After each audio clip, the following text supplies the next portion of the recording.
The envelope arrived on a Tuesday. It was cream-colored, the kind of heavy stock that real estate attorneys use, and it had my name on it, my full legal name, not the nickname my mother-in-law had called me for 11 years. Inside was a demand letter, $3,200. Described as, overdue rent, Unit 4B. Signed by Renata. The address on the demand letter was my apartment. I want you to understand something about me before I tell you the rest of this story. I am a real estate attorney. I have spent 14 years reviewing, drafting, interpreting, and litigating documents that say who owns what and why. When I hold a piece of paper describing property, I read it differently than most people do. I see the chain of title in my head. I see the recording date. I see whose name is on the deed and whose name is not. My name was on the deed. Welcome back to Family Revenge Stories New, the channel where quiet people keep the receipts and family learns that the law does not care how loud you are. If stories about documents, dignity, and what happens when someone mistakes silence for surrender are your thing, drop a comment and subscribe. You're going to want to be here for this one. I married Daniel in June of 2013. He was a civil engineer who laughed easily and apologized too much. And the apologizing I would later understand was muscle memory, 11 years of navigating his mother.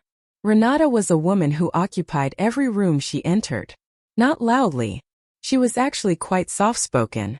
But she had a way of filling space, of making every decision feel provisional until she had weighed in on it, of making you feel that gratitude was the appropriate response to simply being included. She ran the family's finances the way a general runs a campaign. Renata's husband, Mirko, had built a small property portfolio before he died. 3 apartment buildings and a duplex in the city, all acquired between 1987 and 2001. When he passed in 2018, Renata became the center of a gravitational system that included Daniel, his sister Petra, Petra's husband, and a rotating cast of cousins and extended family members who all, in some measure, depended on Renata's goodwill. I was an attorney with my own income and my own professional identity, and I think that made me an uncomfortable presence in the system. I didn't need anything from Renata. I didn't orbit her. And in a family that had organized itself around proximity to her approval, a person who didn't seek it was a destabilizing variable. I showed up anyway. Every Sunday dinner. Every birthday. Every holiday where the protocol for gift-giving was never explained but somehow always graded. I fixed the things Daniel couldn't see needed fixing, mediated the things that embarrassed him, and smiled in photographs taken at celebrations I had partially planned and fully funded without anyone acknowledging either fact. I told myself this was love. It was. It was also something else. A slow, invisible transaction I had not agreed to and whose terms I did not know. I know now that in accounting there is a concept called an undisclosed liability. It's a debt that exists on a balance sheet, but isn't listed anywhere you can see it. You assume you're looking at the full picture. You're not. The apartment was purchased in April of 2019. Daniel and I had been looking for a place to buy for almost 2 years. We were renting at the time. A perfectly nice unit in a building 3 miles from both of our offices. The market was brutal that year, and when we finally found Unit 4B, a 2-bedroom in a pre-war building with original hardwood floors and south-facing windows, we moved fast. What I did not know, what I would not learn until 4 years later, is that Renata had a conversation with Daniel in the week before we made the offer. I know about the conversation because I found it. Not by snooping. By reading his email in connection with a completely unrelated document he had asked me to review. The thread was 12 messages long. It dated to April 3, 2019, 8 days before we signed the purchase contract. In that thread, Renata laid out a proposal. She would contribute $40,000 toward the down payment. Not as a gift, she wrote, but as an investment. In exchange, she expected to have a say in the property's financial arrangements going forward. She used the phrase rental income, should the unit ever be sublet. She used the phrase, the family's interest in the investment. Daniel replied, "Of course. Whatever you need. You know I appreciate you." He never told me about this conversation. We closed on April 11, 2019. The deed was recorded with the county on April 15. I reviewed it myself because I am an attorney and reviewing deeds is something I do with my eyes closed. The deed listed two owners. My name. Daniel's name. No one else. No lien from Renata. No recorded interest. No memorandum of agreement. Nothing. The $40,000 did not appear in any document I had signed. It appeared in our joint bank account on April 9, 2019, 2 days before closing, labeled in the memo field as Gift D&E. I had assumed it was a wedding-adjacent gesture, generosity from a woman who sometimes showed warmth in transactions the way other people showed it in words. I screenshot the email thread. I saved it to a folder I labeled with the date. Then I went to the kitchen and made tea and stood at the counter for a long time, holding the mug with both hands. Mirko had died without a formal trust. Renata had managed the estate through a combination of charm, informal agreements, and the assumption that her children would not challenge her. The will, which I had never been asked to review, divided the property portfolio between Renata, Daniel, and Petra in thirds. But the will also contained a clause I had not known about, a clause that Renata had apparently not told Daniel about either, or if she had, he had not told me. The clause said that any real property purchased by a named heir using estate funds distributed from the estate either as gifts or loans, would carry a lien in favor of the estate until such time as the funds were repaid in full with interest at the rate of 4% annually. The $40,000 was not a gift. I learned this on a Thursday morning in March of 2023, sitting in the office of a probate attorney named Harrison, who had been the executor of Mirko's estate and who had called me, not Daniel me, because he had recently discovered that Renata had been informally collecting what she was characterizing as rental payments from several family members without going through the estate, and he was concerned about his own liability. He laid 3 documents on the desk in front of me. The will, a promissory note signed by Daniel in 2019, acknowledging the $40,000 as a loan at 4% interest, and a second document, a letter handwritten by Mirko before he died, addressed to no one in particular, dated October 2017, 11 months before his death. I read the letter twice before Harrison said anything.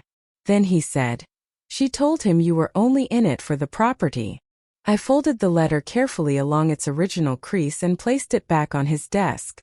"What does the lien position look like?" I said. He told me. I asked 3 more questions. Then I went back to my office and read everything 3 times. The demand letter arrived 6 weeks after my meeting with Harrison. $3,200. Overdue rent, Unit 4B. What Renata had apparently decided, based on a conversation I was never part of, a promissory note Daniel had signed and never told me about, and an informal agreement she had been maintaining in her own mind for 4 years, was that the apartment was in some meaningful way hers. Not legally. Not in any document that had been recorded anywhere. But in the family's emotional accounting, which was the only accounting she had ever needed before I entered the picture. She had apparently been collecting interest payments from Daniel through a separate account. Small amounts. $300 here, $200 there. I found the Venmo records. The memo on each transaction said, utilities or food, or miscellaneous. 11 transactions over 4 years. The total was $3,180. She had rounded up and called the difference overdue rent. I sat with the demand letter for 48 hours. Then I called my colleague Marcus, who handles real estate litigation, and I said, "I need you to send some letters for me. If you've ever watched someone who treated your silence like a blank check suddenly discover that the account was never theirs to draw from, you already know where this is heading. Stay with me. The documents are about to speak for themselves." The family gathering was Renata's idea. She called it a family dinner, which was the name she gave to any meeting where she intended to deliver a verdict. It was a Sunday in May, 3 weeks after Marcus had sent the letters. The letters had been sent to Renata, to Petra, and, as a matter of legal courtesy, to the estate's probate attorney. They were not aggressive letters. They did not threaten. They simply stated the legal facts with the precision you use when you want the other party to understand that you are prepared to continue being precise for as long as necessary. Renata had not responded to the letters directly. Instead, she had called Daniel. I know what she said to him because he told me, or rather, because he read the text of the call to me from the notes he took on his phone, because by then he had understood that documentation was the language we were speaking and he was trying in his limited way to become fluent. She had told him I was making this into something legal when it should stay in the family. She had told him that the $40,000 was an investment in your future, and that asking for a small return was not unreasonable. She had told him that if I couldn't respect the family's way of doing things, that said something about my character. He had not agreed with her. He had also not disagreed. I wore a gray blazer to the dinner. I brought a folder. Inside the folder, a copy of the recorded deed, a copy of the promissory note, a copy of the 11 Venmo transactions with their memo fields highlighted, a copy of Mirko's letter, and a one-page summary I had prepared in the style I use for client briefings, clean, numbered, nothing that couldn't be admitted into evidence. Renata's dining room seated 12. There were 8 of us that night. Renata, Daniel, Petra, Petra's husband Goran, 2 cousins whose names I will not use, and me. Renata had cooked. There was wine. The first 20 minutes felt almost normal. Then Renata set down her fork, folded her hands, and said that she wanted to address the situation with the apartment before we ate dessert. She said it the way a principal addresses an assembly.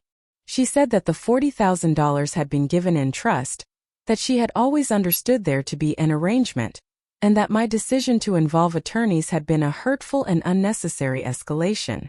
She said she was prepared to forgive the accrued interest if I would agree to acknowledge the original understanding. She looked at me when she finished.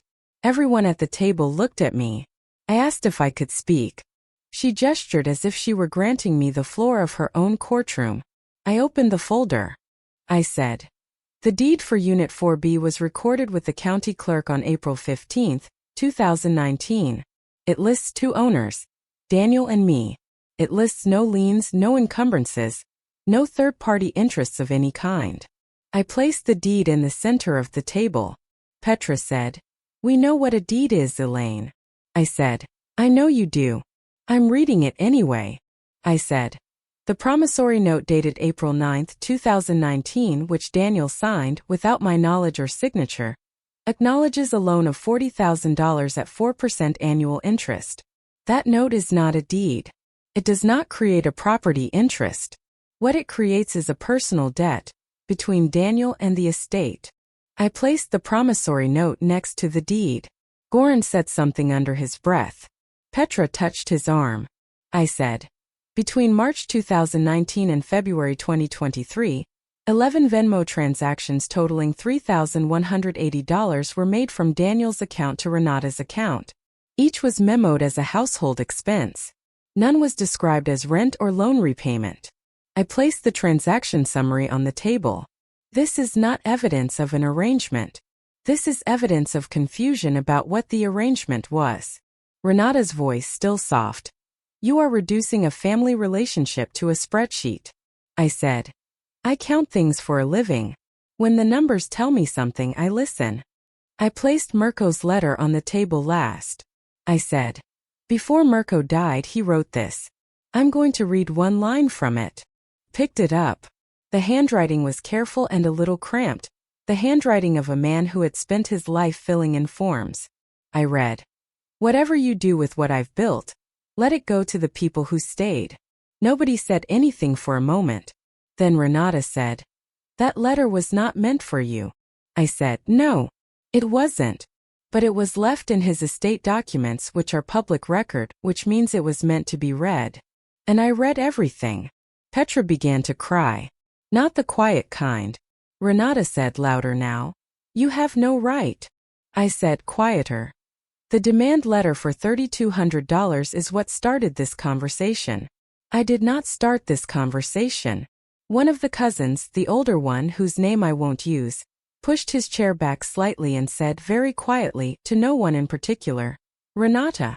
She's right about the deed." He did not say anything else. He did not look at her. He picked up his wine glass and turned it slowly in his hand, and that was as close to a conscience moment as anyone at that table could manage. I noted it. I did not thank him for it. Renata stood up and said that the dinner was over. I closed the folder. I stood up. I looked at her, not with anger, not with anything you could put a name to, and I said, The deed is recorded. What's on it is on it. I hope the rest of the family's arrangements are as clear. Then I left. Here is what happened after. Marcus filed a declaratory judgment action in May, confirming that no lien or equitable interest existed against Unit 4B based on the promissory note, which had been signed by one owner without the other's consent or knowledge and therefore could not attach to jointly held property. The court agreed in October. The apartment is ours. The deed has not changed. The promissory note remains a valid personal debt between Daniel and the estate. Daniel is repaying it on a structured schedule, $650 per month, documented with paper confirmations. The $3,180 already paid has been credited. The remaining principal is $37,990 as of last month, and the interest clock, as per the original note, has been running since April 2019. We have a spreadsheet.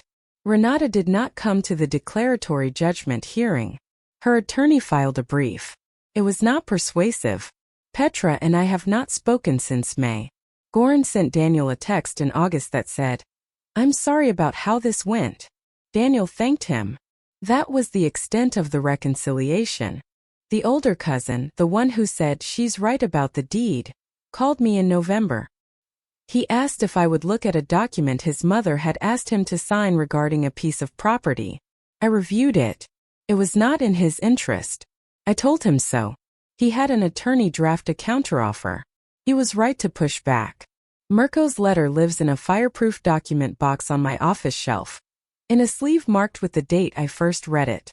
I did not take it from the estate. Harrison gave it to me.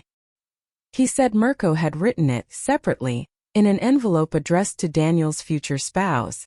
He had written it before he ever met me. Whatever you do with what I've built, let it go to the people who stayed. Last spring we used the equity in the apartment to co-sign a small business loan for Daniel's niece. Not Petra's daughter, a different one, 23 years old, opening a bakery in a city 2 hours away. She had stayed. She had shown up. She had not asked for anything. The bakery is doing well. The deed has not changed. I don't call what happened justice because justice implies the system corrected something it was aware of. What happened was simpler. I knew what the document said. I waited until the right moment to read it aloud. No one in that room had thought about what was written on the deed because they had assumed the woman who owned it wouldn't look. Quiet is not the same as uninformed. My family had confused the two for 11 years. If this reminded you that the most important documents in your life are worth reading, actually reading, before someone else decides what they mean, take that as your sign. Update what needs updating. Review what you've signed. Know what your name is on. If stories about paperwork, patience, and the specific satisfaction of being underestimated, drop a comment, hit subscribe, and I'll see you in the next one.